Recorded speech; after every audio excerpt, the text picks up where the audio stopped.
questions are amazing. Initial thoughts on the draw? It's a draw,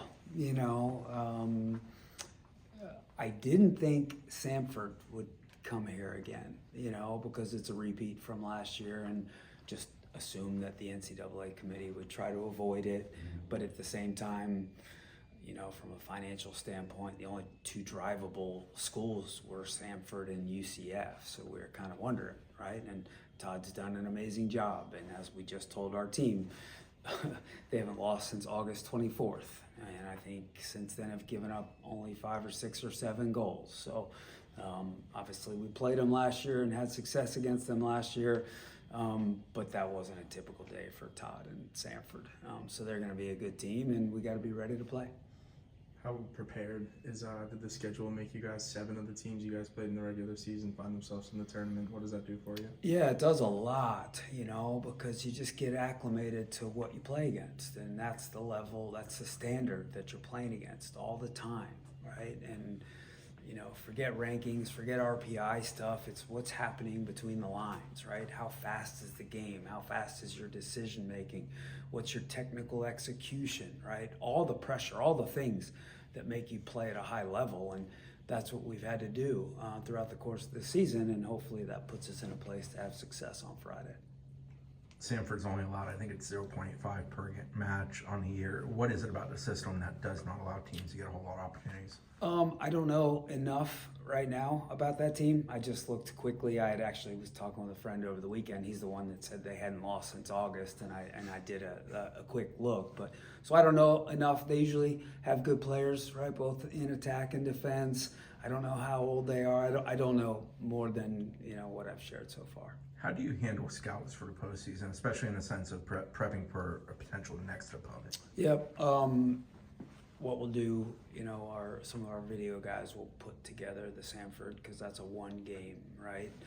Last year, as we prepared for the second weekend, we had 1 definitive opponent, right? Which we won't think about until, after we play Friday, if we're fortunate to move on. And then, we will know our opponent for that next game, and then we'll split up the other 2 teams amongst our staff. So going into the week, and then obviously watching that game live. So 3 different people would be responsible for those 3 different teams. Still have a couple days before the game, but with the time off you guys got, how are you guys health-wise? Girls feel freshened up? Amazing.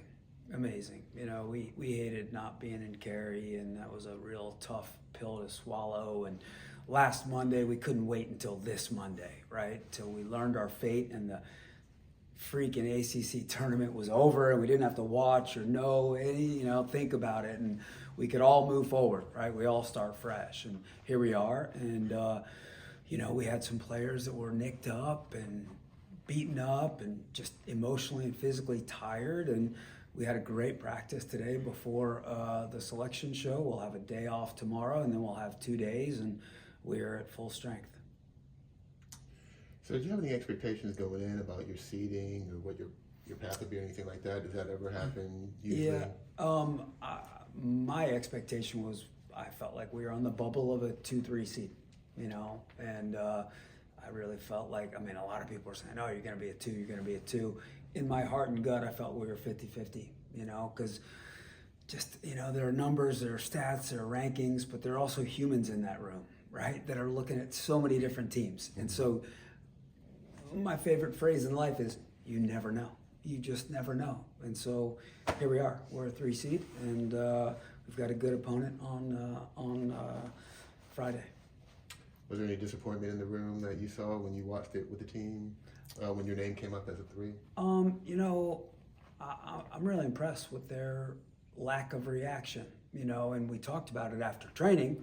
We said, look, we don't know what we're going to see when we go in there, right? Who knows where we'll be, who will play, but we're a good team, and that's the most important thing. And who we play and where we play is irrelevant. We're a good team, and let's just go be prepared to learn our fate. And so I think that probably supported the lack of reaction. How they really feel inside right now, I don't know. Of course, if we're fortunate to win on Friday, would we rather play at home the second weekend? Of course we would, right? And so that's a disappointment with this structure, right, between a 2 and a 3. but it is what it is. We were home last year. We weren't home on Sunday. Well, actually, we were literally at home on Sunday. We were at our houses crying our freaking eyes out. So you got to go win games. You got to be prepared. You got to be healthy. You got to be determined to go win games no matter where they are. You think this kind of puts a chip on the shoulder of saying, I hope so. I hope so. we'll show them? I hope so.